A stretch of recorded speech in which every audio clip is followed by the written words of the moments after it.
శ్రోతలకు స్వాగతం. ఈరోజు వినిపించబోతున్న నవల మిస్ జ్యోతిర్మయి, రచన పెద్దిరాజు విమల గారు. అమ్మా, నేను స్వప్న వాళ్ళ ఇంటికి వెళ్తున్నాను. త్వరగా వస్తావు కదూ? 1 గంటలో వచ్చేస్తా. బ్యాగ్లో డబ్బులున్నాయో లేదో ఒకసారి చూసుకుని రిక్షా ఎక్కింది జ్యోతి. బస్సు కోసం వెయిట్ చేసేంత ఓపిక లేదు. తక్షణం అతన్ని కలుసుకోవాలి. హోటల్ ద్వారక రిసెప్షన్ కౌంటర్ దగ్గరికి వెళ్ళింది. మిస్టర్ కరుణాకర్, విజయవాడ, ఏ రూమో చెప్పగలరా? పలానా రూమ్ అని చెప్పగానే అక్కడి నుంచే రూమ్కి ఫోన్ చేసింది. ఫోను 4-5 సార్లు రింగ్ అయిన తర్వాత ఎత్తారు. హలో అంది ఒక మొగ గొంతు. బద్ధకంగా ధ్వనిస్తోంది. అది కరుణాకర్ గొంతు అవునో కాదో తను గుర్తుపట్టలేదు. కరుణాకర్ గారా? ఎస్. నమస్తే, నేను జ్యోతిని మాట్లాడుతున్నాను.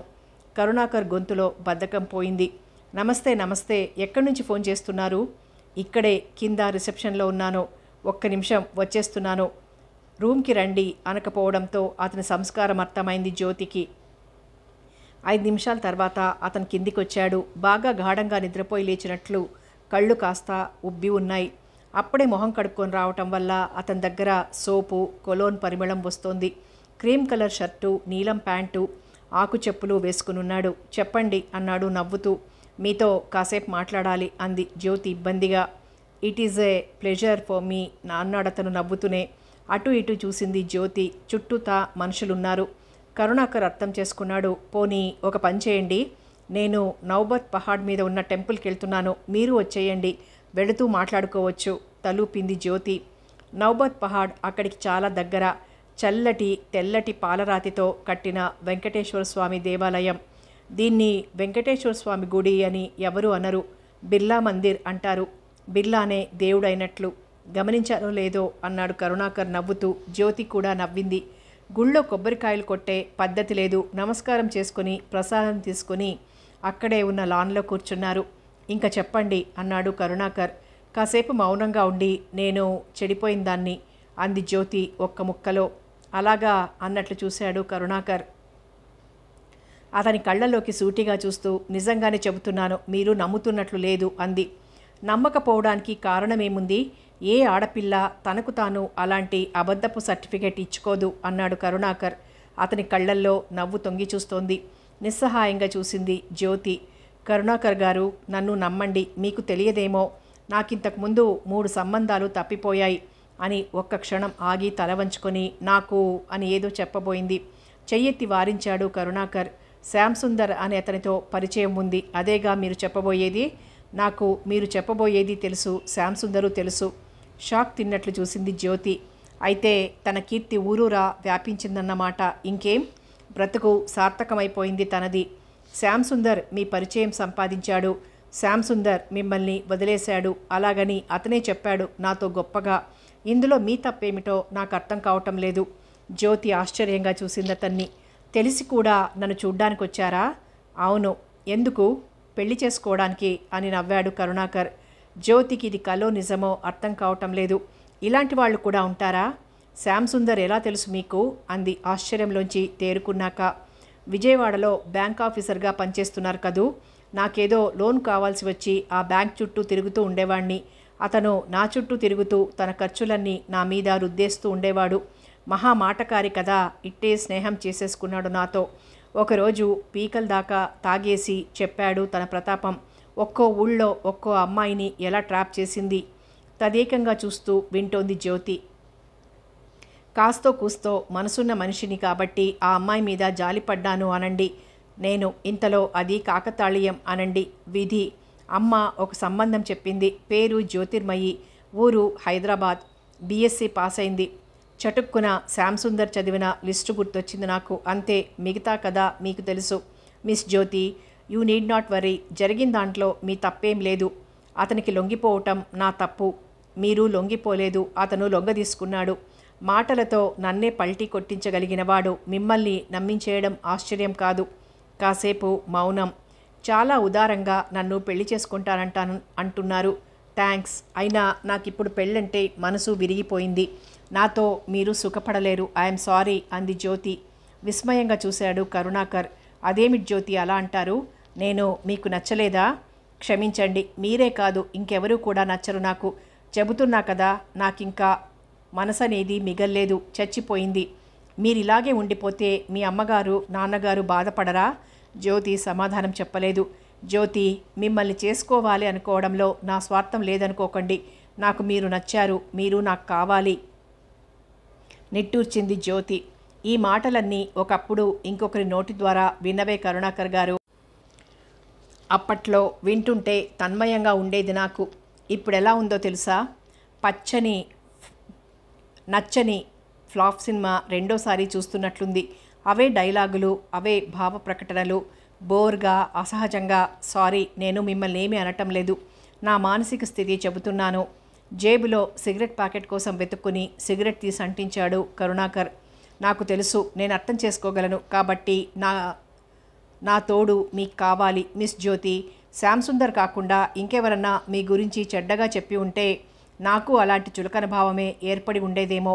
కానీ శ్యామ్ సుందర్ నోటి వెంబడే వినడంతో నాకు మీ మీద అపారమైన సింపతి కలిగింది. ఆ సానుభూతితోనే చూడడానికి ఒప్పుకున్నాను. కానీ చూశాక మిస్ జ్యోతి, మీరెంత నచ్చారో చెప్పలేను. మీ రూపం, మీ మాట తీరు, సీరియస్గా చూసే కళ్ళు, చిరునవ్వు నవ్వడానికి తయారుగా ఉన్నట్లుండే పెదవులు, అన్నింటికంటే ఏదీ దాచకుండా అంతా నాతో చెప్పేయాలనే మీ తహతహ. నో, నేనొక నిశ్చయానికి వచ్చాను. వేధించి అయినా మిమ్మల్ని నాదాన్ని చేసుకుంటాను. నా సంతోషం కోసం, మీ మంచి కోసం అన్నాడు. చురుగ్గా చూసింది జ్యోతి. నా ఇష్టం లేకుండానే మీకు ఇష్టం కలిగిస్తాను జ్యోతి. మీలో చాలా అమాయకత్వం ఉంది. మీరెంత అమాయకులైనా మీ మంచి కోరే వాళ్ళని దూరం చేసుకోలేరు. మీ అమ్మ నాన్న తర్వాత ఇవాల్టి నుంచి మీ ఆప్తుల్లో నేనొకణ్ణి. నన్ను కాదని అదో ఆ చెట్టు దాకా వెళ్ళి నిలుచోండి చూద్దాం. సందిగ్ధంగా చూస్తూ కూర్చుండిపోయింది జ్యోతి. నవ్వాడు కరుణాకర్. థ్యాంక్స్. ఎందుకు?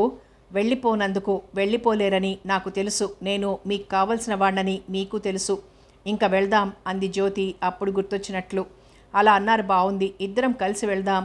ఇక నుంచి ప్రతి చోటికి ఇద్దరం కలిసే వెళ్దాం. చిరునవ్వు నవ్వుతూ లేచి నిలబడింది జ్యోతి. 2 అడుగులు వేసి ఆగింది.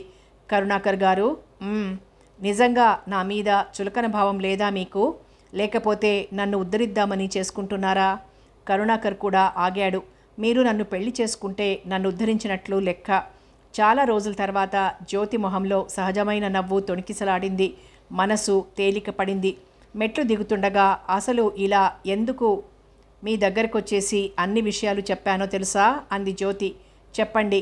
మీరు చాలా సంస్కారం ఉన్న వ్యక్తులు అనిపించింది. విషయం మీ దగ్గర దాచడం నేరం అనిపించింది. నాకు సంస్కారం ఉంది అని మెచ్చుకున్నందుకు థ్యాంక్స్ చెబుతూ ఆ రహస్యం ఎలా గ్రహించారని అడగొచ్చా అన్నాడు కరుణాకర్. మధ్యాహ్నం మీరు మీ అమ్మగారు మా ఇంటికి వచ్చినప్పుడు నేను తల వంచుకొని కూర్చుంటే, అమ్మాయి నీకు పాటలొచ్చా అని అడిగారు మీ అమ్మగారు. అప్పుడేమన్నారు మీరు? మీరే చెప్పండి. నాకు అక్షరం గుర్తుంది. మీరు వెంటనే ఆమె ప్రశ్నకు అడ్డం వస్తూ, సర్లే, పాటలు పద్యాలు కుట్టు పనులు వడ్రంగం ఇవన్నీ వస్తేనేనా అమ్మాయి నీకు నచ్చేది అని నవ్వుతూనే విసుక్కున్నారు. చేతి పనిలో వడ్రంగం అని నవ్వింది జ్యోతి. కరుణాకర్ కూడా నవ్వాడు. అంతలోనే మీరేమన్నారు? అయినా మిస్ జ్యోతిర్మయి, మీ గొంతు చాలా బాగుంటుంది. పాటలు బాగా పాడతారనుకుంటాను అన్నారు. పాడను అని లోపలికి వెళ్ళిపోయాను నేను. వెళ్ళిపోతూ ఏమనుకున్నానో తెలుసా? చాలా పాలిష్డ్గా ప్రవర్తిస్తాడు ఇతను. ఆవిడేమో పరీక్షల్లో ప్రశ్నలు అడిగితే ఇతను మాత్రం తనను పొగిడేస్తున్నట్లు మాట్లాడుతూనే సమాధానం రాబట్టాలని చూశాడు అని అంది జ్యోతి. మీరు పాడను అని ముక్తసరిగా చెప్పి చిరాగ్గా లోపలికెళ్ళిపోతున్నారు అనుకున్నాను తప్ప ఆ క్షణంలో మీ మనసులో నన్ను గురించి మంచిగా అనుకుంటూ ఉంటారని భావించలేదు. అప్పుడు ఒకళ్ళకి తెలియకుండా ఇంకొకళ్ళ మనసులో మెదిలిన ఆలోచనలు ఇప్పుడు మనం బయట పెట్టుకుంటే ఈ సాన్నిహిత్యం ఎలా ఉందో తెలుసా? ఎలా ఉంది? ప్రపంచాన్ని జయించినట్లుంది. అది సరే, నేను అమ్మ మధ్యాహ్నం పెళ్లి చూపులకొచ్చాం. నన్ను చూడగానే ఏమనుకున్నారు మీరు? ఒక క్షణం ఆలోచించింది జ్యోతి. తర్వాత కాస్త సిగ్గుపడుతూ, నిజాలే చెప్పడం నాకు అలవాటు, నిజం చెప్పనా అంది. పచ్చి నిజమే చెప్పండి. మీ ఉపోద్ఘాతం చూస్తుంటే నన్నో రౌడీ కిందో గూండా కిందో జమకట్టినట్లుంది. అదేం కాదు అని నవ్వింది జ్యోతి. మీరు మధ్యాహ్నం ఆకుపచ్చ షర్టు నల్ల ప్యాంటు వేసుకొచ్చారు. ఈ షర్టు ప్యాంటు ఇతను కాకుండా ఇంకెవరేసుకున్నా పరిమ దరిద్రంగా ఉండేవి అనుకున్నాను. నేనేసుకుంటే బాగున్నాయా? మీరేం వేసుకున్నా బాగానే ఉంటాయి. థ్యాంక్స్ అన్నాడు కరుణాకర్. అతను చాలా తెలుపు, వాళ్ళమ్మ పోలిక. ఆ తెలుపులో కాస్త గులాబీ రంగు కలిసింది. పొడుగ్గా సన్నగా ఉన్న బలంగా కనబడుతున్నాడు. ఇవాళ నాతో కాఫీ తాగాలి మీరు, మనం సెలబ్రేట్ చేసుకోవాలి అన్నాడు. ఎక్కువ బతిమాలించుకోకుండానే రెస్టారెంట్లోకి నడిచింది Jyoti. Gulab jam, basundi, cutlet, fruit salad అని ఆగింది జ్యోతి. ఆశ్చర్యంగా చూశాడు కరుణాకర్. ఇవి తప్ప ఇంకేమన్నా చెప్పండి, నవ్వేశాడు కరుణాకర్. ఇవన్నీ చెప్పమంటారేమో అనుకున్నాను, వీటన్నింటి మీద ఎందుకో ఆగ్రహం. చెప్పాను కదా, నాకు నచ్చని చెత్త సినిమాలోని ఒక సన్నివేశంలో ఇవి పాత్రధారులు అంది జ్యోతి. అవును, ఆ రోజు శ్యాంసుందర్తో హోటల్కి వెళ్ళినప్పుడు ఇవే ఆర్డర్ చేశాడతను. జ్యోతి ఆ సంఘటనలు గుర్తుకు తెచ్చుకోవడానికి ప్రయత్నించలేదు. పైపెచ్చు మర్చిపోవడానికి ప్రయత్నించింది, కానీ అనుక్షణం గుర్తుకొస్తుంటాయి. ఇవాళ గతమంతా పీడకలలాగా అనిపిస్తోంది. కలే కాబట్టి ధైర్యంగా దాన్ని తలుచుకోవచ్చు, భయం లేదు. జ్యోతి గబగబా నడుస్తూ బస్టాప్ వైపు వెళ్తోంది. దూరం నుంచే చూసింది. తనతో పాటు రోజు ఆ బస్సులో వచ్చేవాళ్ళు బస్టాప్లోనే ఉన్నారు. ప్రాణం కుదుటబడింది. బస్సు ఇంకా వెళ్ళిపోలేదన్నమాట. అంతలో కనబడింది తెల్ల ప్యాంటు, అందులోకి టక్ చేసిన గళ్ళ షర్టు. అతనెవరో తనకు తెలియదు. అయినా రోజు బస్టాప్కి వస్తాడు, ఏ బస్సు ఎక్కడు. తను వెళ్ళిపోయేదాకా అలాగే నించునుంటాడు. ఆ తర్వాత మరి ఏ బస్సు అన్నా ఎక్కుతాడేమో తెలియదు. బస్సు ఇంకా రాలేదు, టైం అయిపోతోంది.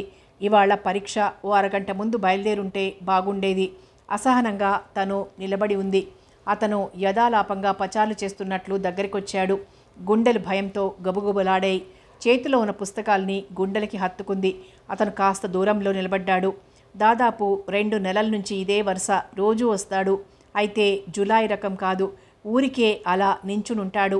అప్రయత్నంగా తనెప్పుడన్నా అతని వైపు చూస్తే అప్పటిదాకా తననే చూస్తున్న అతను కళ్ళు పక్కకి తిప్పుకుంటాడు. అది కాస్త నయం కదూ. వెంటనే పైట భుజాల చుట్టూ కప్పుకొని నిలబడేది తను. కాస్త చిరాగ్గా ఉండేది. ఎందుకలా చేస్తాడు? రోజులు గడిచే కొద్దీ అతను అలవాటైపోయాడు. బస్ షెల్టరు, దానిమీద జిందా తిలిస్మాత్ అడ్వర్టైజ్మెంటు, బస్సు టైమింగుల బోర్డు, ఇవి ఎంత అలవాటైపోయాయో అతను అంత అలవాటైపోయాడు.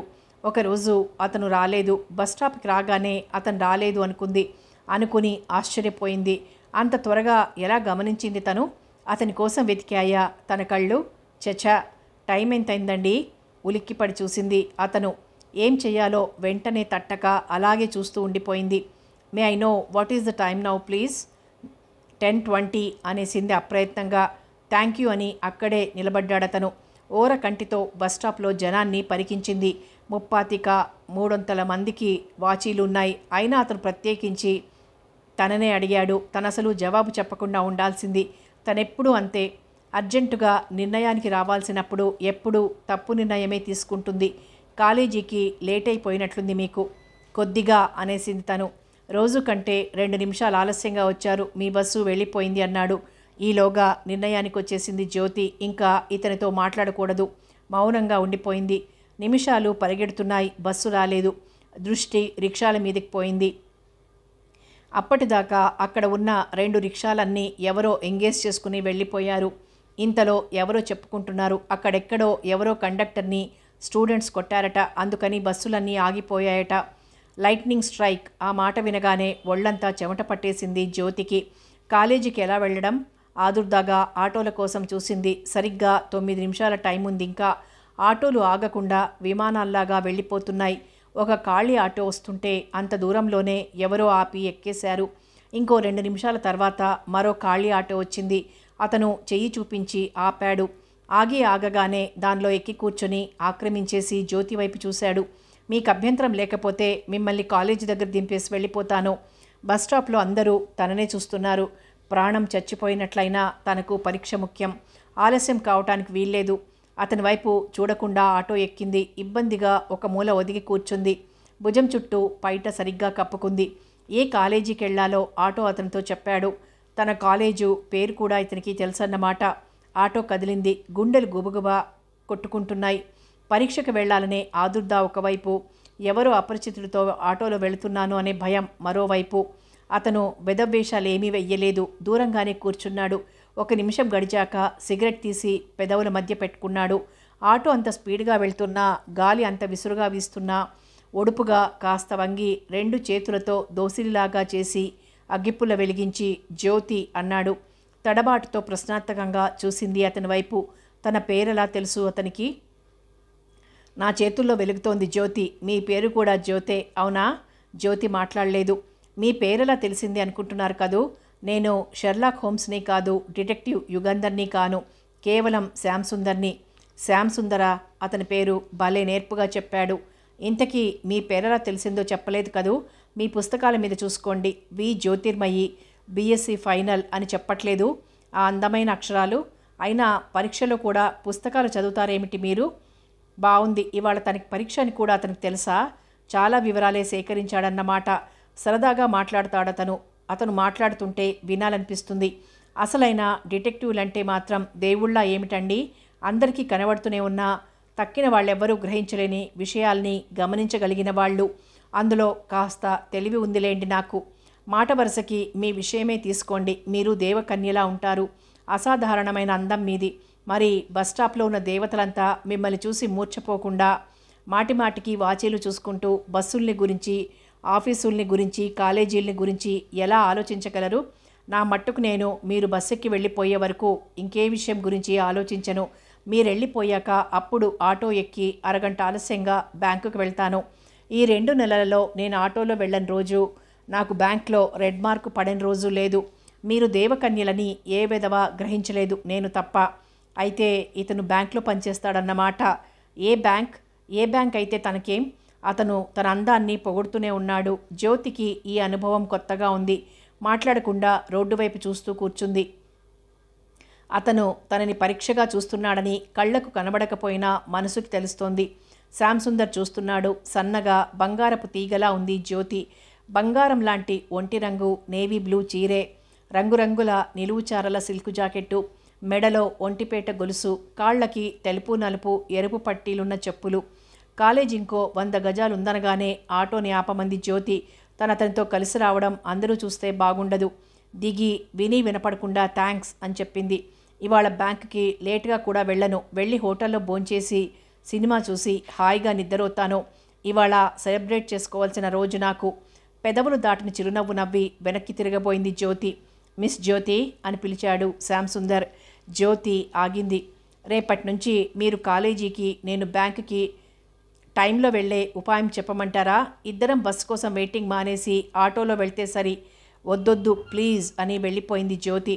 పరీక్ష హడావిడిలో ఆ సంఘటన మర్చిపోయింది. ఇంటికొస్తున్నప్పుడు అతను గుర్తొచ్చాడు. భయమేసింది మళ్ళీ కనబడతాడేమోనని. అదృష్టవశాత్తు అతను కనబడలేదు.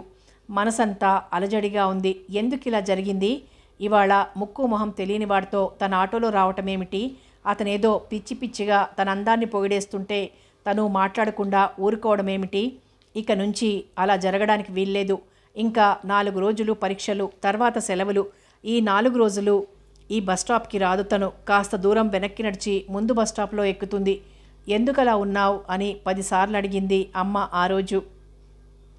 పరీక్షలు మామూలుగానే రాసింది. ఫస్ట్ క్లాస్ వచ్చేట్లు రాయడం తన మామూలు. తర్వాత సెలవులు, బోలెడు సెలవులు. తనకి కాలేజీ ఎంత బోరో, సెలవులు అంత ఇష్టం. తనకొచ్చిన చదువంతా తనంతట తాను పుస్తకాలు చదివి నేర్చుకున్నదే, క్లాస్లో విని నేర్చుకున్నది కాదు. స్కూలు నా చదువుకి ఎప్పుడూ అడ్డం రాలేదు అన్న మార్క్ ట్వైన్ చలోక్తి జ్యోతి విషయంలో చాలా నిజం. తనది ఫోటోగ్రాఫిక్ మెమరీ. ఒక పేజీ చదివితే ఆ పేజీ మొత్తం ఫోటోలా మనసుకి హత్తుకుపోతుంది. పరీక్షలో ఆ ఫోటోని చూసుకుంటూ రాసేయగలదు తను. ఓసారి చదివితే అర్థమైపోయే విషయాలు సంవత్సరాల తరబడి క్లాసుల్లో చెవులు దిమ్మెత్తేలా చెప్పడం ఎందుకో అనుకుంటుంది జ్యోతి. అని నువ్వనుకుంటావు. సంవత్సరాల తరబడి విన్నా అర్థం కాని నాలాంటి వాళ్ళ సంగతి గతి ఏమిటి అంటుంది తన ఫ్రెండు స్వప్న. రేపటి నుంచి సెలవులు. హమ్మయ్యా, సెలవులు ఎలా పరిగెత్తిపోతాయో చెప్పలేం. 4 రోజులు ఇట్టే గడిచిపోయాయి. ఆ రోజు తను వరండాలో పేము కుర్చీలో కూర్చొని కాళ్ళు ఎదురుగా ఉన్న ఇంకో కుర్చీలో పెట్టి తీరిగ్గా పేపర్ తిరిగేస్తోంది. చాలామంది ఆడపిల్లలు పాలిటిక్స్ అంటే ఇంట్రెస్ట్ చూపించరు, కానీ జ్యోతి అలా కాదు. పద్మనాభం గారు మళ్ళీ పార్టీ ఫిరాయించారు అన్న వార్త దగ్గర నుంచి పడవ ప్రమాదంలో 10 మంది మృతి అన్న విషయం దాకా అన్నీ చదువుతుంది. ఇంతలో గేటు చప్పుడైంది. తలెత్తి చూసింది. అతను కళ్ళల్లో భయం తొంగి చూస్తుండగా లేచి నిలబడింది. నమస్కారం అన్నాడతను వినయంగా. నమస్తే అన్నట్లు కదిలాయి జ్యోతి పెదవులు. భీమశంకరం గారున్నారా? ఎందుకు అంది అయోమయంగా. సర్టిఫికెట్ల మీద గెజిటెడ్ ఆఫీసర్ సంతకాలు కావాల్సొచ్చాయి. మీ నాన్నగారిని రిక్వెస్ట్ చేస్తాను. పూజ చేసుకుంటున్నారు, కూర్చోండి. అతను కూర్చున్నాడు. తను లోపలికి వెళ్ళబోయింది. మీరు నన్ను చూసి భయపడ్డారు అన్నాడతను మెల్లిగా తాపీగా. జ్యోతి మాట్లాడలేదు. నన్ను చూసి ఎవరు ఎందుకు భయపడాల్సిన అవసరం లేదని మీకు తెలియదు. చిటిక వేసి పిలిచి ఇక నుంచి ఇటు రావద్దు అని శాసిస్తే ఇంకా మీ దారికి అడ్డం వచ్చి ఉండేవాణ్ణి కాను. మీరు అనవసరంగా బస్టాప్ మార్చేయాల్సిన అవసరం ఉండేది కాదు. చెప్పండి, ఇంక రావద్దంటారా? ప్లీజ్ వచ్చి నన్ను ఇబ్బంది పెట్టకండి అంది జ్యోతి వేడికోలుగా. అతను నవ్వాడు. జ్యోతి లోపలికి వెళ్ళి భీమశంకరం గారితో, నాన్న మీకోసం ఎవరో వచ్చారు అంది. ఎవరమ్మా? శ్యామ్ సుందర్ అనబోయి సర్దుకుని ఎవరో తెలియదు అంది. ఒక్క 5 నిమిషాల తర్వాత బయటకు వచ్చారు ఆయన. నమస్కారం సార్ అన్నాడు శ్యామ్ సుందర్ లేచి నిలబడి. నమస్కారం అంటూ కూర్చోమని సైగ చేశారు భీమశంకరం గారు. తర్వాత తను కూడా కూర్చొని ఏమిటి అన్నట్లు చూశారు. నన్ను రామారావు గారు పంపించారండి. చిన్న సర్టిఫికెట్ కావాల్సి వచ్చింది. మీరు 4-5 రోజులుగా సెలవులో ఉన్నారని, అందుకని ఇంటికే వెళ్ళి కలవమని చెప్పారు. కాగితాలు తిరిగేసి చూసి ఒరిజినల్స్ ఏవి అన్నారు భీమశంకరం గారు. శ్యామ్ సుందర్ ఒరిజినల్ సర్టిఫికెట్లు చూపించాడు. జాగ్రత్తగా ఒరిజినల్స్ కాపీలు చూసి అతని పెన్నుతోనే సంతకాలు పెట్టారాయన. తర్వాత పెన్ ఇచ్చేస్తూ, నా స్టాంప్ ఇంట్లో లేదు, ఆఫీస్కి వెళ్ళి మా పిఏని కలిస్తే స్టాంపులు వేసిస్తాడు, నేను ఫోన్ చేసి చెబుతాను అన్నారు. సంతకాలు పెట్టిన కాగితాలు తీసుకుని లేచి నిలబడ్డాడు Shyam Sundar. Thank you very much sir, వెళ్ళొస్తాను. థ్యాంక్స్ ఎందుకు? నేనేం దొంగ సర్టిఫికెట్లు ఇవ్వటం లేదుగా. ఒరిజినల్స్ చూపించావు, కాపీలు సంతకాలు పెట్టాను అన్నారాయన. ఆయన కొంచెం నిక్కచ్చిగా మాట్లాడతారు. తెలియని వాళ్ళకి, కొత్త వాళ్ళకి అది కాస్త రూడ్గా కనబడుతుంది. వెళ్ళబోతున్న శ్యామ్ సుందర్ని వెనక్కి పిలిచి బెస్ట్ ఆఫ్ లక్ అని చెయ్యి కలిపారు భీమశంకరం గారు. తమాషా మనిషి అనుకుంటూ, Shyam Sundar best of luck చెప్పినందుకైనా థ్యాంక్స్ చెప్పొచ్చా సార్ అన్నాడు. భీమశంకరం గారు నవ్వారు. ఇంకా 20 రోజుల తర్వాత భోజనాలు అయిపోయాయి. ఇవాళ స్వప్న వాళ్ళ ఇంటికి వెళ్ళాలి. ఇవాళ మా ఇంటికి రాకపోయావో ఇంకా చచ్చినా నీతో మాట్లాడను, ఏమనుకున్నావో అని అల్టిమేటం ఇచ్చింది స్వప్న. వలలో చిక్కుకుపోయిన లేడీలాగా బెదురుగా చూసింది జ్యోతి. నేను రాలేనే స్వప్న, నువ్వే రా మా ఇంటికి. ఏమ్మా నువ్వు యువరాణివి, నేను చెలికెత్తనా? ఎప్పుడు మీ ఇల్లు వెతుక్కుంటూ రావటానికి? అదేం కుదరదు. నువ్వు మా ఇంటికి వస్తావో నా స్నేహం వదిలేసుకుంటావో తేల్చుకో అంది స్వప్న. చాలామందికి సెలవు రోజు వస్తే భోజనం చేసేసి ఫ్రెండ్స్ ఇళ్ళకి వెళ్ళిపోవడం అలవాటు. తనకలా నచ్చదు. హాయిగా నిద్రపోయి లేటుగా లేచి ఇష్టమైన పుస్తకాలు చదువుకోవడం తనకిష్టం. స్వప్న దీనికి వ్యతిరేకం. హాలిడే వచ్చిందంటే జ్యోతి దగ్గరకో ఇంకో ఫ్రెండ్ దగ్గరకో వెళ్ళిపోతుంది. ఎవరన్నా చెప్పా పెట్టకుండా హఠాత్తుగా తమ ఇంటికి రావడం కూడా జ్యోతికి ఇష్టం ఉండదు. ఎందుకంటే ఎవరన్నా ఇంటికి వస్తే వాళ్ల కోసం చదువుకున్న పుస్తకం పక్కన పారేయాలి. ముళ్ళ మీద కూర్చున్నట్లు వాళ్ళ ఎదురుగా కూర్చొని ఇష్టం ఉన్నా లేకపోయినా సంభాషణలో పాల్గొనాలి. మొహమాటం కోసం చెంపలు నెప్పి పుట్టేదాకా చిరునవ్వు నవ్వుతూ కూర్చోవాలి. అయితే స్వప్న వస్తే తనకి అభ్యంతరం ఉండదు. మొహమాటాల స్టేజీ దాటిపోయింది తమ స్నేహం. స్వప్న వస్తుంది, కూర్చుంటుంది. ఇష్టమైతే మాట్లాడాలనిపిస్తే మాట్లాడుకుంటారు. లేకపోతే ఇద్దరు చెరో పుస్తకం పట్టుకుని చదువుకుంటూ కూర్చోగలరు. ఏం చదవకుండా, ఏం మాట్లాడకుండా కూడా గంటల తరబడి మౌనంగా ఉంటూ కూడా ఒకళ్ళ కంపెనీ ఒకళ్ళు ఎంజాయ్ చేయగలరు. ఇద్దరం దగ్గరగా ఉన్నాం అన్న తృప్తి చాలు వాళ్ళకి. బలవంతపు సంభాషణ అక్కర్లేదు, మొహమాటపు చిరునవ్వులు అక్కర్లేదు. అలాంటి స్వప్న ఇవాళ వాళ్ళింటికి రాకపోతే స్నేహం మానేస్తానని అల్టిమేటం ఇచ్చింది. దాన్ని అలక తీర్చడానికైనా తను వెళ్ళాలి. మొహం కడుక్కొని అమ్మతో చెప్పి బయలుదేరింది జ్యోతి. 5 నిమిషాలు బస్టాప్కి నడక. బస్సు ప్రయాణం 15 గంట. అక్కడి నుంచి మళ్ళీ స్వప్న వాళ్ళింటికి 5 నిమిషాలు నడక. మహా అయితే అరగంటలోగా చేరిపోవాలి స్వప్న వాళ్ళింటికి. కానీ అంత పంక్చువల్గా చేరగలను అనుకోవడం స్వప్నమే అని తెలుసు జ్యోతికి. బస్టాప్కి 5 నిమిషాల్లో చేరినా 9:45 నిమిషాల బస్సు కోసం వెయిట్ చేయాల్సి వచ్చింది.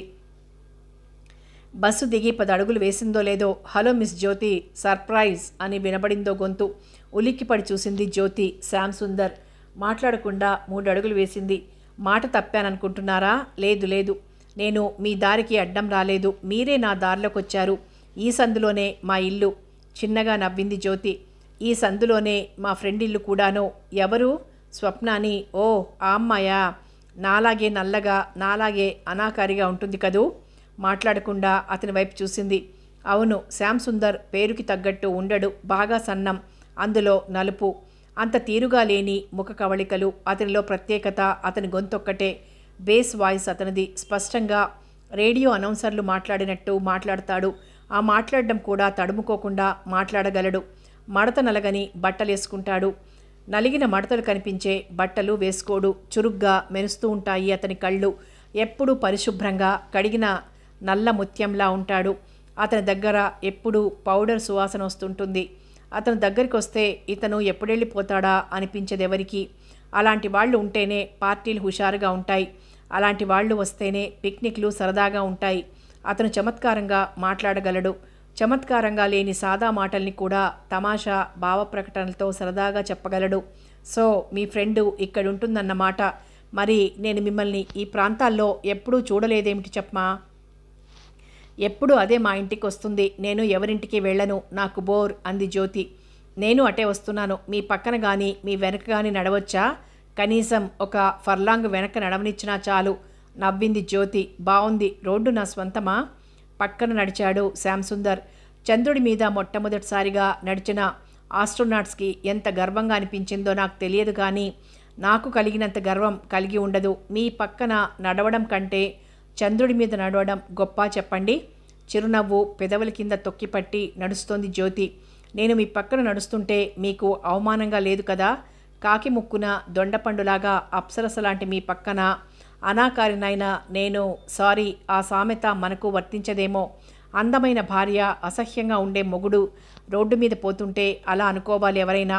కళ్ళు కిందికి వాల్చేసింది జ్యోతి. నడక వేగం హెచ్చించింది. జ్యోతి, నేను ఇప్పుడు చెప్పిన సామెతను నిజం చేయడం మీకు ఇష్టమేనా? మీరిప్పుడే చెప్పనక్కర్లేదు. నేను చెప్పేది వినండి. రాత్రంతా ఆలోచించండి. రేపు జవాబు చెప్పండి. బహుశా మీ జవాబు నెగిటివ్ అయి ఉంటుంది. అయినా బాధపడను నేను. జ్యోతి, ఒక్క నిమిషం ఈ పేవ్మెంట్ మీద ఆగుదాం మనం. మీ ఫ్రెండ్ ఇల్లు దగ్గర పడుతుంటే దిగులుగా ఉంది నాకు. ఆగింది జ్యోతి. ఆడది మొగాడి చేత ఆకర్షింపబడటానికి కారణాలు లక్ష. అతను అందంగా ఉండడం కావచ్చు, ఆస్తిపరుడై ఉండటం కావచ్చు, 6,000 రూపాయలు ఉద్యోగంలో ఉండడం కావచ్చు, మనసున్నవాడని మనసు పోగొట్టుకోవచ్చు, లేకపోతే తనలో ఉన్న మాతృత్వ భావానికి అప్పీల్ చేసేవాడి మీద ఇష్టం కలగొచ్చు. శ్యాంసుందర్ చివరి కోవకి చెందినవాడు. కొడుకు దగ్గరగా వచ్చి పక్కింటి వాళ్ళ అబ్బాయిలాగా నేనంత ముద్దుగా ఉండను కదా అమ్మా అని అడిగితే చటుక్కున కళ్ళంబడి నీళ్లు తిరుగుతుండగా నీకేమ్రా బుజ్జి, బంగారు బొమ్మలా ఉంటావు, ముద్దుల మూటలా ఉంటావు అని గుండెలకు హత్తుకొని తల్లి ఉండదు. అలాగే నువ్వు పేరంటానికి వెళ్తే నాకొక్కడికే భయమేస్తుందమ్మా, నువ్విక్కడే ఉండిపోవు అని అడిగితే ఏ తల్లి గుండె కరిగిపోదు. జ్యోతికి అలాంటి భావనే కలిగింది శ్యాంసుందర్ని చూస్తే. జ్యోతి, మీ నాన్నగారు చాలా పెద్ద ఆఫీసర్ అని నాకు తెలుసు. మీ అంతస్తు నాకు తెలుసు. నేను బ్యాంక్లో చిన్న క్లర్క్ని, ఇంకో బ్యాంక్లో చిన్న ఆఫీసర్గా సెలెక్ట్ అయ్యే సూచనలున్నాయి. ఎంకామ్ చదివాను. ఇది నా బయోడేటా. ఇక నాలో అన్నింటికన్నా పెద్ద క్వాలిఫికేషన్ ఏమిటన్నట్లు చూసింది Jyoti. I love you, I really love you. మిమ్మల్ని పువ్వులా అపురూపంగా చూసుకుంటాను. చూడ్డానికి నేను మృగంలా ఉన్న మనసు మాత్రం మృదువైనదే. చాలా సాహసం చేసి ఈ విషయాలన్నీ చెప్పేశాను. తప్పైతే క్షమించండి. పర్వాలేదంటూ ముందుకు నడిచింది జ్యోతి. జ్యోతి, ఒకవేళ పెళ్ళికి ఇష్టపడకపోయినా నన్ను విరోధిలా మాత్రం చూడకండేం. నేను మీకు ఆప్తుణ్ణి కాకపోయినా మీరు నాకు చాలా ఆప్తులు. నిజంగానే కనబడ్డప్పుడు హలో అని పిలిచే హక్కు నాకు మిగల్చండి. రేపు ఇదే వేళకు ఇక్కడే మాట్లాడకుండా నడిచి వెళ్ళిపోయింది జ్యోతి. మనసంతా మొద్దుబారిపోయినట్లయింది. ఎవరితను? ఎవరిచ్చారితనికి ఇంత చనువుగా మాట్లాడే అధికారం? తను గట్టిగా తన్ని ఆపలేకపోతుందేం? తనతో పెళ్ళా? అతనికా? బాగుంది. ఈసారి గట్టిగా కసిరి కొట్టినట్లు మాట్లాడాలి. కానీ అలా విదిలించి కొట్టడానికి అతను అవకాశం ఇవ్వటం లేదు. మర్యాదగా ప్రవర్తిస్తున్నాడు. పెళ్లి చేసుకోమని అడిగాడు. ఇష్టం లేకపోతే చెప్పేయమన్నాడు. తప్పేముంది? పెళ్ళి ఇతనితోనా? మరెవరితో? అంది మనసు. ఏమో, తను పెళ్లి గురించి ఎక్కువగా ఆలోచించలేదు. పగటి కలలు కనలేదు. లీలగా ఎప్పుడన్నా ఆలోచించిందేమో. అమ్మా నాన్నల్ని వదిలి వెళ్ళిపోవాలి, పరాయి ఇంట్లో ఉండాలి అన్న పరిధిలోనే ఉండేవి తన ఆలోచనలు. మొగుడెలా ఉంటాడు, తన అతనితో ఎలా ప్రవర్తిస్తోంది, అలాంటి విషయాల గురించి ఎక్కువ తలపోయలేదు తను. ఏం, తనకి పెళ్ళంటే ఇష్టం లేదా? అదేం కాదు. ముందు చదువైపోవాలి. సమయం ఇంకా రాలేదని దాని గురించి ఎక్కువగా పట్టించుకోలేదేమో తను. పోనీ ఇప్పుడు ఆలోచించు అంది మనసు. ఏమిటి ఆలోచన? అంది స్వప్న. ఉలిక్కి పడింది జ్యోతి. ఎదురుగా స్వప్న గేటు దగ్గరే నిలబడి తన కోసం ఎదురు చూస్తోంది. నీకీ మధ్య ఉలిక్కి పడ్డం, పరాకు పడ్డం ఎక్కువైంది అంది జ్యోతి పరధ్యానంగా. దాని పేరే స్వప్న వైపు చూసింది. శ్యామ్ సుందర్ చెప్పినంత అనాకారి కాకపోయినా అందగత్తె కూడా కాదు స్వప్న. చామన ఛాయగా ఉంటుంది. కళ్ళు మాత్రం ఉత్సాహంగా మిలమిలా మెరుస్తూ ఉంటాయి. ఆ కళ్ళే స్వప్నకి అందం. ఆ అమ్మాయి మనసు మంచిది, స్నేహానికి ప్రాణం పెడుతుంది. అసలు స్వప్నే ముందు జ్యోతితో స్నేహం చేసుకుంది. జ్యోతికి తనంతట తను ఎవరితో మాట్లాడే చొరవలేదు. ఒళ్ళు అందంగా లేనంత మాత్రాన మనసు వక్రంగా ఉండాల్సిన అవసరం లేదని చెప్పడానికి స్వప్న ఒక చక్కటి ఉదాహరణ. రెండో ఉదాహరణ శ్యామ్ సుందర కావచ్చు. రాణిగారు, మా ఇంట్లో కుక్కలేం లేవు. మీరు భయపడి గేటు దగ్గరే ఆగిపోనక్కర్లేదు. దయచేసి లోపలికి దయచేయండి అంటోంది స్వప్న. నవ్వుతూ లోపలికి నడిచింది జ్యోతి. మొన్న మనిద్దరం కలుసుకున్న తర్వాత ఈ 2 రోజుల్లో పెద్ద డెవలప్మెంట్ అంది స్వప్న. ఏమిటి? నాకు పెళ్లి చూపులు ఏర్పాటు చేయబడ్డాయి అంది స్వప్న కొంటగా. సీరియస్ విషయాలు కూడా నవ్వుతూ చెప్తావేమే, సరిగ్గా చెప్పు అంది జ్యోతి. వెంటనే సీరియస్గా మొహం పెట్టి, నిన్న ఒకతను వచ్చి నన్ను చూసి వెళ్ళాడు అంది. తర్వాత ఎలా చూశాడో తెలుసా? రోడ్డు మీద ఎవరన్నా నిన్ను అంత పట్టి పట్టి చూసి ఉంటే చెంప మీద ఒక్కటిచ్చుందు నవ్వింది జ్యోతి. ఒళ్ళంతా చూపులతోనే తడిమేశాడే. ఈ అమ్మాయి ఒంట్లో ఎక్కడన్నా అసలు అందం అనేది ఉందా అనేమో. చచ, నీ అందం నీకు తెలియదు. నీ కళ్ళు చూస్తే ఎగిరి గంతేసి చేసుకుంటారెవరైనా. మరి అతనికి కళ్ళు లేవంటావా? ఏం నచ్చలేదన్నాడా? నువ్వు అడగటం మరీ బాగుందే. నేనెవరికన్నా నచ్చుతానేమిటి? నచ్చితే నాన్నగారిచ్చే కట్నం నచ్చాలి. అది అతనికి నచ్చలేదు. ఎంత అడిగారేం? ఇంత అని అడిగితే వాళ్ళ ఆశకు లిమిట్ ఉన్నట్లవుతుంది. వాళ్ళలా అడగలేదు. ఎంత ఇవ్వగలరు అన్నారు. నాన్నగారు 35,000 కంటే ఎక్కువ ఇవ్వలేనన్నారు. అంతే. కాఫీ అయినా పూర్తిగా తాగకుండా వెళ్ళిపోయారు వాళ్ళు. ఇంకా నయం, వాళ్ళ ముందు పెట్టిన స్వీట్స్ అన్నీ స్వాహా చేయలేదు.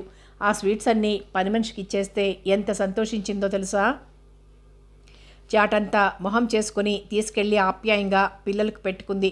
అలాంటి వాళ్ళకిస్తే మనసుకి తృప్తన్నా మిగులుతుంది. సారీ అంది జ్యోతి. సారీ ఎందుకు? ఇతను కాకపోతే ఇంకోడు 35,000కి ఆశపడే మొగాడు ఉండకపోడుగా. సరే గాని నీకోసం ఎంత కట్నం రెడీగా ఉంచారే మీ నాన్నగారు? పెదవి విరిచి నాకు తెలియదు అన్నట్లు తలూపింది జ్యోతి.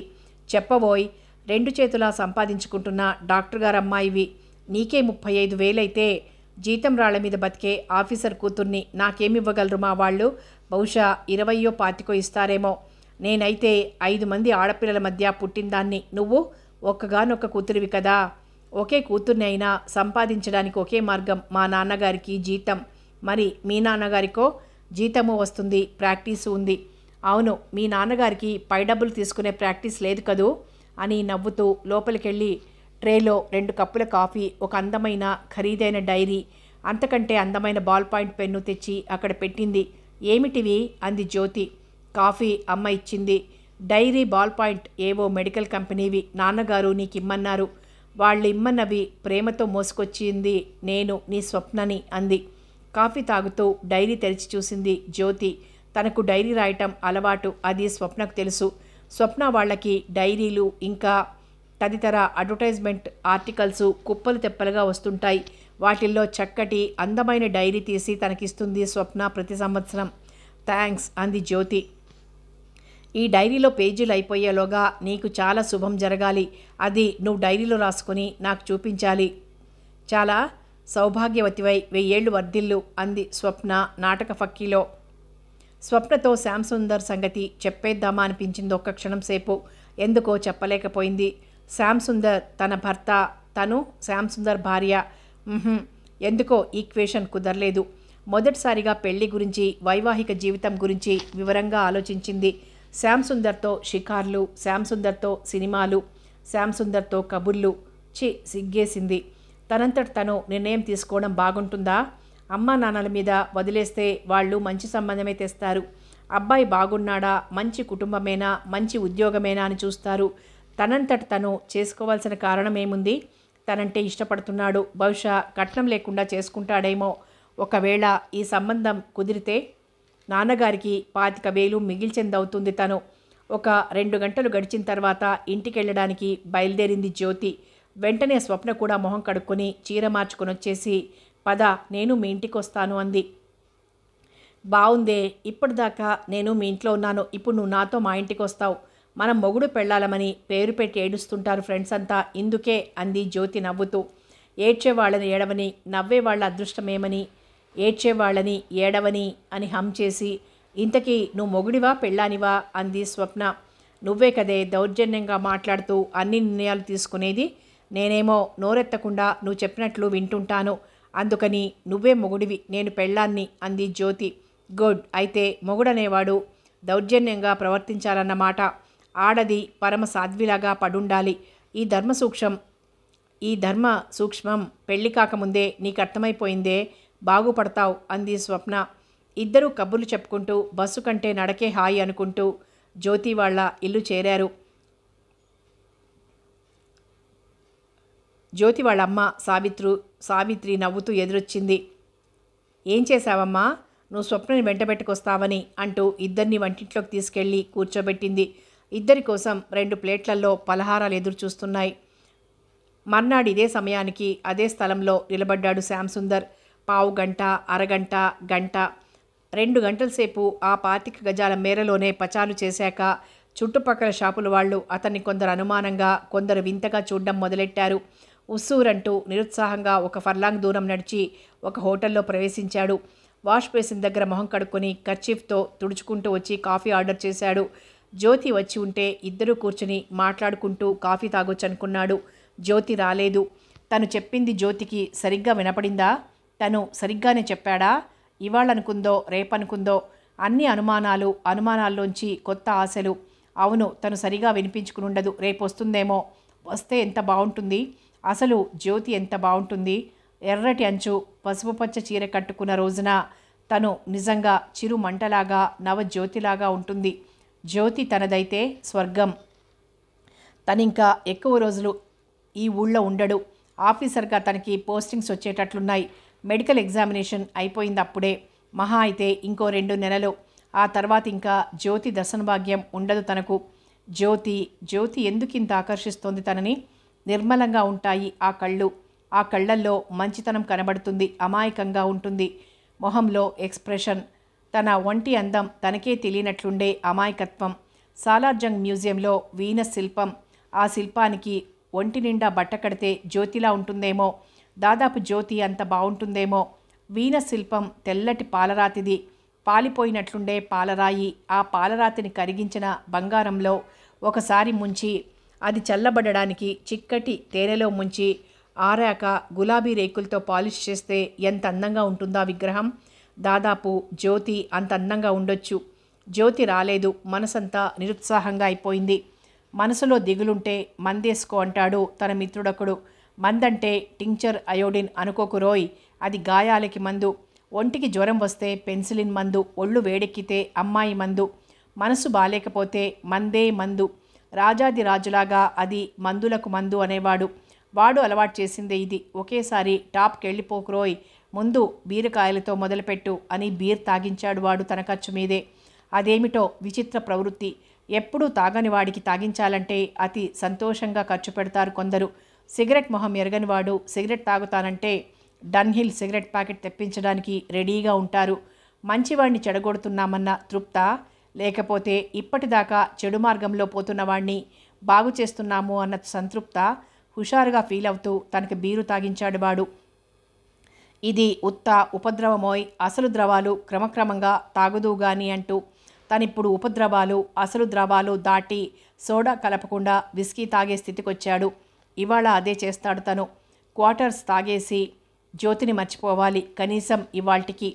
చీకటి పడింది, తెల్లవారింది, చీకటి పడింది. రోజులు ఒకదాన్ని ఒకటి తరుముకుంటూ పరిగెత్తిపోతున్నాయి. ఇంకో నెల తనిక్కడుండేది. జ్యోతితో మాట్లాడకుండానే వెళ్ళిపోవాల్సి వస్తుందా? బ్యాంకులో కౌంటర్లో కూర్చొని పనిచేసుకుంటున్న శ్యాంసుందర్కి పరిచితమైన కంఠస్వరం వినపడింది. ఎక్స్క్యూజ్ మీ, 100 రూపీస్కి చేంజ్ దొరుకుతుందా అండి? చటుక్కున తలెత్తి చూశాడు. జ్యోతి పక్కన క్యాష్ కౌంటర్ దగ్గర నిలబడి క్యాషియర్ని అడుగుతోంది. తనని చూసినట్టు లేదు. మీరడిగితే 100 కర్మ, 1000 రూపాయల నోటికి కూడా చిల్లర దొరుకుతుంది.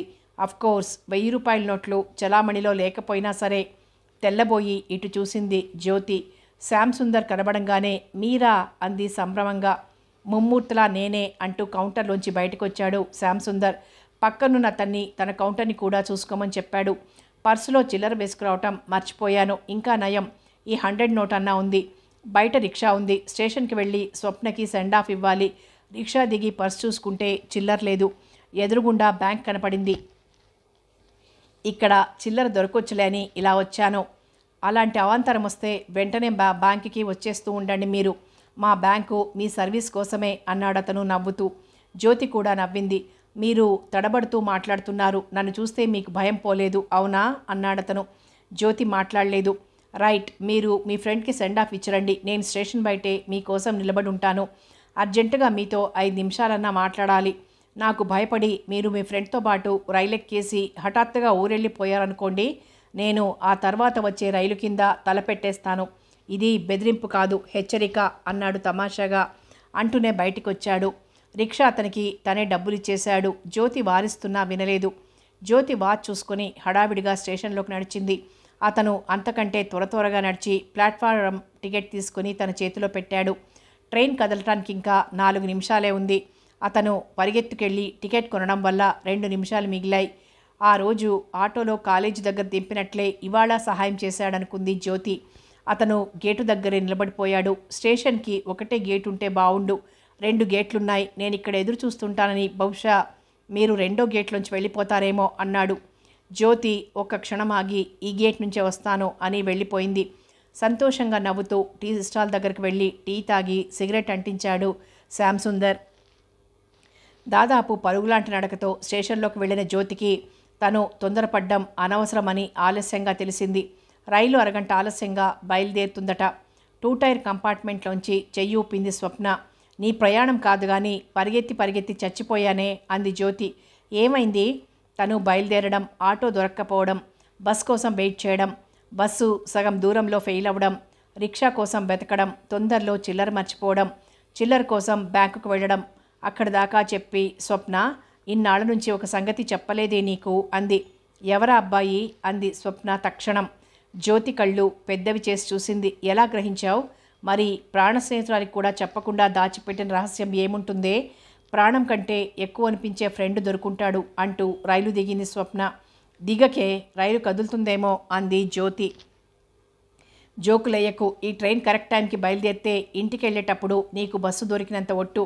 అర్ధగంట లేటుగా బయలుదేరుతుందట. ప్లాట్ఫామ్ మీద నడుస్తూ ట్రైన్ని దాటొచ్చేశారు. అక్కడ ఎక్కువ మనుషులు లేరు. అంతా వివరంగా చెప్పేసింది జ్యోతి. శ్రద్ధగా విన్నింది స్వప్న. నీకు అతనంటే ఇష్టమేనా? ఇష్టమూ లేదు, అయిష్టమూ లేదు. అయితే అతను మాత్రం విపరీతంగా లైక్ చేస్తున్నట్లు కనబడతాడు. ఇంకో విషయం, ఈ పెళ్లి చేసుకుంటే నాన్నగారికి సంబంధాలు వెతికే శ్రమ తప్పుతుంది. ఒక 25,000 కట్నం మిగులుతుంది. కాసేపు ఆలోచించింది స్వప్న. నువ్వు అలా అనుకుంటే ఇంట్లో చెప్పేయి. నీకు చెప్పడానికి ఇన్ని రోజులు పట్టింది. ఇంకా ఇంట్లో చెప్పే ధైర్యం ఎప్పుడొస్తుందో అంది జ్యోతి. అయితే నేను ఊరి నుంచి వచ్చాక మీ ఇంట్లో వాళ్ళతో చెప్తాలే, అప్పటిదాకా ఓపిక పట్టు అంది స్వప్న. తొందరగా వచ్చేయవే మొద్దు, నువ్వు వచ్చేదాకా నాకు తోచదు. అరగంట తర్వాత కూతేసి గంట తర్వాత బయలుదేరింది రైలు. గేట్లోంచి బయటకు వస్తున్న జ్యోతిని చూడగానే వెలిగిపోయింది శ్యామ్ సుందర్ మొహం. సత్యహరిశ్చంద్రుడు మీ కజినా? మీ పూర్వీకుడా? చెప్పినట్లు ఈ గేట్లోంచే వచ్చేశారు. ఇంకా మీరు రారేమో అని నిరాశగా ఉన్నాను. ఆ ట్రైన్ ఇప్పుడే కదా కదిలింది అంది జ్యోతి. మీ ఫ్రెండు తప్పు పని చేశారు. నడిచి వెళ్ళిపోయింటే ఈ పాటికి ఊరు చేరుండేవారు. నవ్వాపుకుంది జ్యోతి. అందుకని జ్యోతి గారు, మనం కూడా బస్సుని నమ్ముకొని ఫూల్స్మైపోకుండా నటరాజ్ సర్వీస్ ఎక్కి వెళ్ళిపోదాం రండి.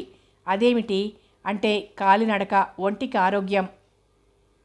నడుస్తున్నప్పుడు మీరు ఆ రోజు అక్కడికి రాలేదు అన్నాడు. ఆ గొంతులో కోపం లేదు, ఆరోపణ లేదు. నిర్లిప్తంగా స్టేట్మెంట్ లాగా చెప్పాడు. మీరు రాలేదు, మీకు ఇష్టం లేదని అర్థమైపోయింది. చాలా నిరాశపడ్డాను, కానీ నా నిరాశకు అర్థం లేదు. రేపు లాటరీ డ్రా అని టికెట్ కొనేసి 10 లక్షలు రాలేదని బాధపడడం ఎంత సమంజసమో, మీరు పెళ్ళికి ఒప్పుకోలేదని బాధపడడం అంతే సమంజసం. వెల్ మిస్ జ్యోతి, కానీ ఒక్క విషయం, ఒక సూక్తి ఉంది తెలుసా? నువ్వు ప్రేమించేవాడిని చేసుకోవడం తెలివైన పని అని. అడుగుతున్నందుకు తప్పుగా అనుకోకండి. మీరు ఎవరినైనా ఛీ అంది జ్యోతి విసురుగా. సుందర్ నవ్వాడు. జ్యోతి గారు, నాకు మీ మీద ఉన్న అభిమానం, గౌరవం ఎలా మీకు అర్థమయ్యేలా చెప్పాలో తోచటం లేదు. మీరు నన్ను పెళ్లి చేసుకోకపోయినా పర్వాలేదు, కానీ మీ మీద నాకు ఉన్న ఇష్టం మీకు తెలియాలి. ఎలా? ఎలా? మీరు అనండి. నేను చేస్తున్న ఉద్యోగానికి రిజైన్ చేసేసి నిరుద్యోగిలా రోడ్డు మీద నిలబడతాను. నేను వెనక ఆస్తిపాస్తులున్నవాణ్ణి కాను. అయినా సరే మీకోసం ఉద్యోగం వదిలేయడానికైనా సిద్ధం. మీ మీద నాకున్న ఇష్టం ప్రదర్శించడానికి ఏమైనా చేస్తాను. పోనీ ఇది చూడండి, నల్లుల మందు. ఈ బ్రహ్మచారి గాడి గదిలో లెక్కలేనని నల్లులు. వాటిని చంపడానికి తీసుకెళ్తున్నాను. మీ మీద ఓ పిచ్చివాడికి ఉన్న వెర్రి అభిమానం కొలిచి తీసుకోవాలని మీకు సరదాగా ఉంటే చెప్పండి. దీని తాగి చచ్చిపోతాను. జ్యోతి తల దిమ్మెత్తిపోయింది. జ్యోతిగారు, నేనెలాగూ 15-20 రోజుల్లో ఈ ఊరు నుంచి వెళ్ళిపోతున్నాను. ఒక్కసారి మీతో కలిసి కాఫీ తాగే అదృష్టం కలిగించరు. జీవితమంతా ఆ సానుభూతిని అమరేసుకుంటూ బతికేస్తాను. ఇదే చివరిసారి మీకు కనబడటం. ఇంకా విసిగించను. జ్యోతి మనస్ఫూర్తిగా జాలిపడింది. ఇద్దరు హోటల్ వైపు నడిచారు. లోపల కూర్చున్న తర్వాత బేరర్తో బాసుంది, కట్లెట్, ఫ్రూట్ సలాడ్ అని ఆర్డర్ ప్లేస్ చేశాడు శ్యామ్ సుందర్. అన్నీ నేను తినలేను అంది జ్యోతి. దేవతలు తింటారనే నైవేద్యం పెడతామా? మీరు వాటి వైపు చూస్తే తాకితే చాలు ప్రసాదం అవుతాయి. నేను భక్తిగా కళ్ళకద్దుకొని తింటాను. అప్రయత్నంగా నవ్వింది జ్యోతి. నన్ను మనిషిగా బతకనివ్వడం లేదు. హనుమంతుడికి తన బలం తలకి తెలియదట. అలాగే మీరు దేవతలని మీకు తెలియదు. నాకు తెలుసు. నేను చెబితే నమ్మాలి మీరు. ఏం దేవతనో, ప్రేమ దేవతలు. అవునవును అన్నట్లు తల ఊపింది జ్యోతి వెక్కిరింపుగా. నేను కూడా దేవతనే అన్నాడు శ్యామ్ సుందర్. అలాగా అన్నట్లు చూసింది నవ్వుతూ. ఏ దేవతని అడగరేం? శని దేవతని. మిమ్మల్ని శనిలా పట్టుకుని వేధిస్తున్నా కదూ? చచ, కాదా? కాదు. వేధించడం లేదా? నవ్విస్తున్నారు. బతికించారు. ఇంకాసేపు నవ్వించనా? అన్నట్లు సమ్మోహనంగా చూస్తూ తల ఊపింది జ్యోతి. కానీ శ్యామ్ సుందర్ నవ్విస్తూనే ఉన్నాడు. తర్వాత టైం చూసుకుంటే 2 అయింది. ఇంకా వెళ్తాను అంది జ్యోతి. ఇవాళ మీ వెంటపడి వచ్చి కాఫీకి రమ్మని పిలిచి మీకు చాలా కోపం తెప్పించాను. ఇంకొక మాట అనేసి మీ మొహంలో రౌద్రం చూస్తే ఇవాళకి నా డ్యూటీ పూర్తయిపోతుంది. జ్యోతి, మనిద్దరం కలిసి సినిమాకి వెళ్దామా? తల వంచి కళ్ళు పైకెత్తి చిరుకోపంగా చూసింది జ్యోతి. సినిమాలు సరదాలు అన్నీ పెళ్ళైన తర్వాత ముందే కుదరవు అని నాలుగు ఖర్చుకుంది. ఆ మాటల అర్థం శ్యామ్ సుందర్కి బోధపట్టానికి 2 నిమిషాలు పట్టింది.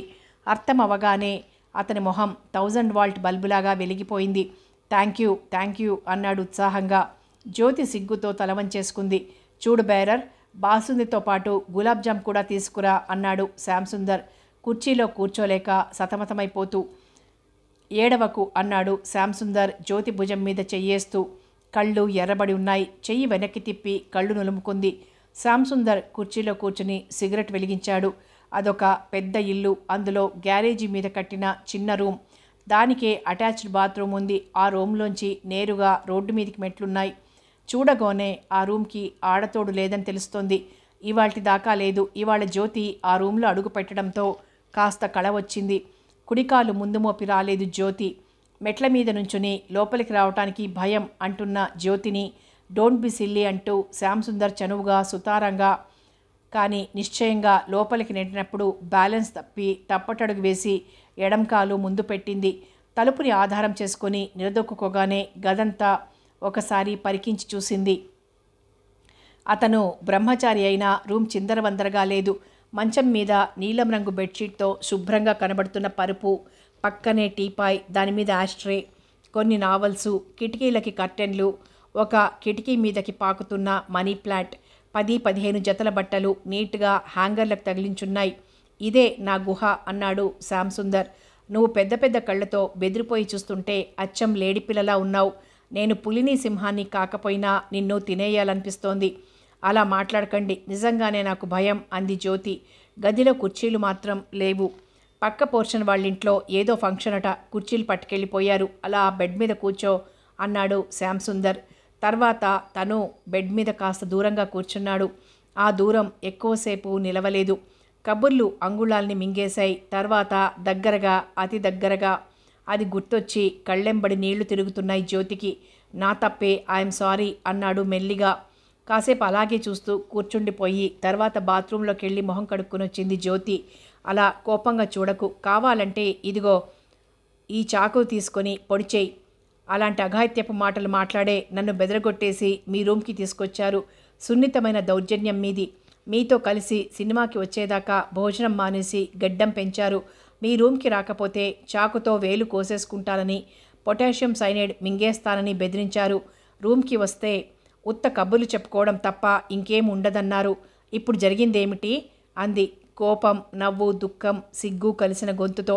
అన్నీ ఉత్త కబుర్లే అన్నాడు శ్యామ్ సుందర్ నవ్వేస్తూ. అయినా ఇప్పుడేం మునిగిపోయింది?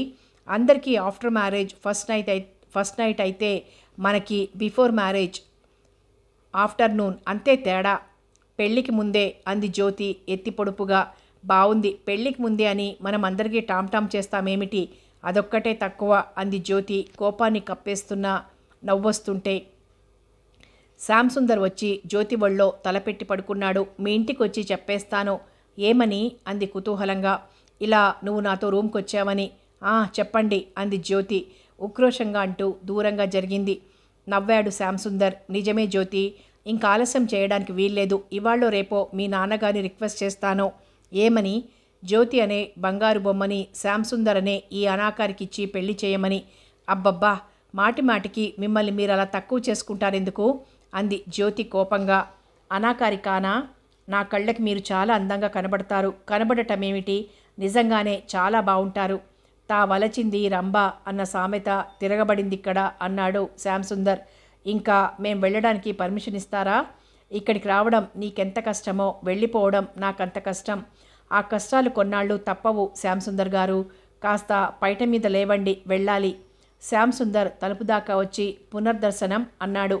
పెళ్లిలో అని నవ్వి బాయ్ చెప్తూ వెళ్ళిపోయింది జ్యోతి. వెళుతూ ఆలోచించుకుంది. అతని మాటలు, అతని ఉత్సాహం వరదలా ఉంటాయి.